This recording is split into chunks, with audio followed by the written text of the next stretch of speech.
Le grand format de la rédaction. Nous étions donc à l'école Kwame Nkrumah, ici à Conakry, avec beaucoup de problèmes. Bonjour Bangora. Bonjour Bamba et bonjour à ces millions peut-être qui ont étudié là-bas. Je les salue, ces téléspectateurs, je veux dire. Voilà. Non mais quand même, une école parmi tant d'autres, mais qui a assez de problèmes à elle seule. Assez de problèmes et je me demande pourquoi mon collègue Sayo qui l'a réalisé s'est seulement accentué sur les tables bancs, sur les problèmes de tables bancs. Sinon, peut-être ça peut être une ancienne vidéo, mais pour moi, il y a encore ces réalités qui règnent au sein des établissements publics. Je commence à dire que je suis un enseignant au public et il y a des réalités en tant qu'enseignant. J'ai vu et je suis en train de voir et rien n'a changé. Et pour moi, encore, ça allait être dans les premières réformes de ministre pendant son arrivée, la situation des tables bancs, l'entretien des écoles. Déjà qu'on manque d'infrastructures scolaires, le peu qu'on a n'est pas entretenu, n'est pas sécurisé. N'est pas sécurisé. Aujourd'hui, vous vous dites même que c'est aux écoles primaires, mais ce n'est pas seulement qu'aux écoles primaires.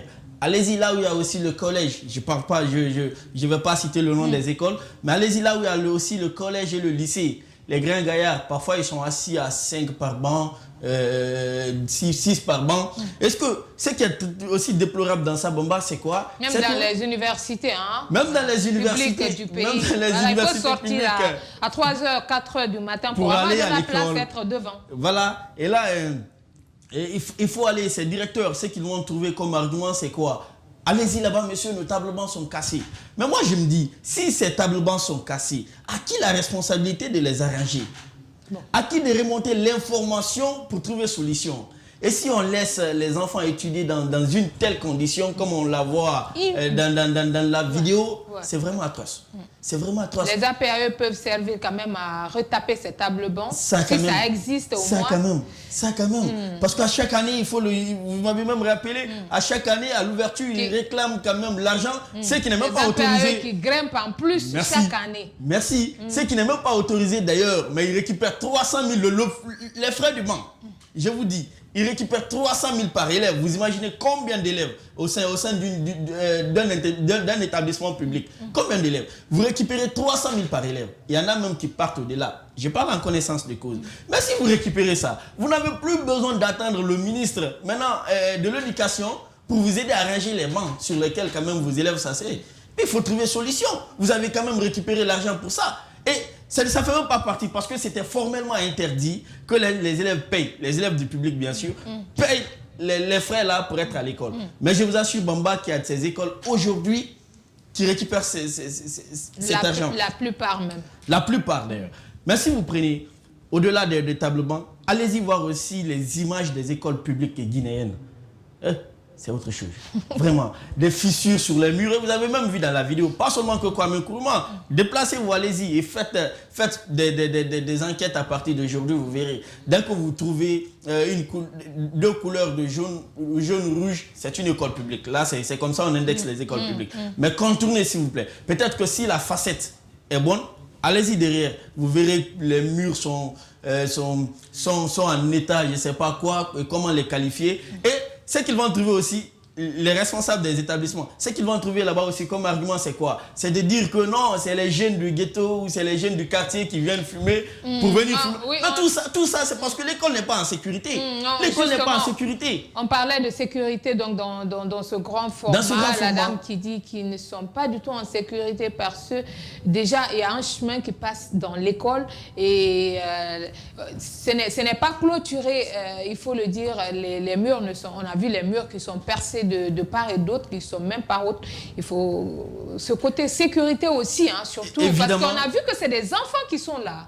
Évidemment, moi on me l'a toujours appris qu'il n'appartient à personne de sécuriser le lieu que celui qui vit sur le lieu. C'est pas si vous comprenez. C'est clair. Quand on te confie une responsabilité, surtout un édifice public, il faut quand même le gérer. Mais la sécurité aussi doit l'accompagner. pas seulement que moi, je suis un directeur, je viens enseigner et puis je prends mon sac à 14 h, je m'en vais. Et quelles consignes je vais laisser? À ne pas maintenant que les jeunes introduisent dedans. Quelles consignes je vais laisser? À ne pas maintenant que les jeunes arrivent à sauter les murs. Donc, c'est un peu un problème aussi qui revient aux responsables des établissements. Mais sinon, l'État aussi peut poser sa part de pierre. J'y reviens un peu. C'est petit à petit, en fait. Prenez aussi la situation des douches, l'entretien aussi des douches. Allez-y voir dans les établissements publics, les douches. Je ne vais même pas m'accentuer sur ça parce que parfois on est confronté à une odeur nauséabonde. De toute façon, moi au public, j'en ai vu des élèves qui m'ont toujours dit « Ah monsieur, depuis que je suis là, je n'ai jamais mis pied dans ces douches. » Et je n'ai pas demandé la cause parce que j'en savais. Mais le problème, c'est quoi? Il faudrait parfois, je ne vais pas continuer à m'accentuer seulement sur le directeur. Il faudrait parfois que je laisse cette consigne aux responsables, aux autorités en charge en fait. On n'est pas dans un pays où il faut construire et puis croiser les bras. Quand on construit, on a besoin d'un suivi. On a besoin d'appuyer ses directeurs. On a besoin d'appuyer ses responsables à qui on confie les lieux. Donc, quelque part, il faut le faire. Et dans les écoles publiques, toujours, on a un problème de personnel qualifié. On a un problème de personnel qualifié. C'est dans les écoles publiques où, vous voyez, le monsieur ou la dame, généralement, c'est des dames, sont maintenant en fonction publique. Maintenant, elle croise ses bras ou il croise ses bras. Maintenant, il y a un petit qui est là qui fait tout. Est-ce qu'il a le niveau ou pas? Et vous allez voir que le petit, il vient de géomine, mais il donne les cours de français. Ou il vient de lettres modernes, mais il donne les cours de mathématiques. Mais ça, c'est très grave. Aujourd'hui, les élèves se plaignent. Les élèves se plaignent. Si, encore, les autorités n'arrivent pas à entendre le coup de cri des élèves, mais moi, je le transmets le message. Les élèves se plaignent, Baba. D'accord. Allez, merci beaucoup à toi, Bongoura, pour cette autre découverte. Voilà. Et on te retrouve peut-être après-demain. Après-demain, Inch'Allah. D'accord. Le grand...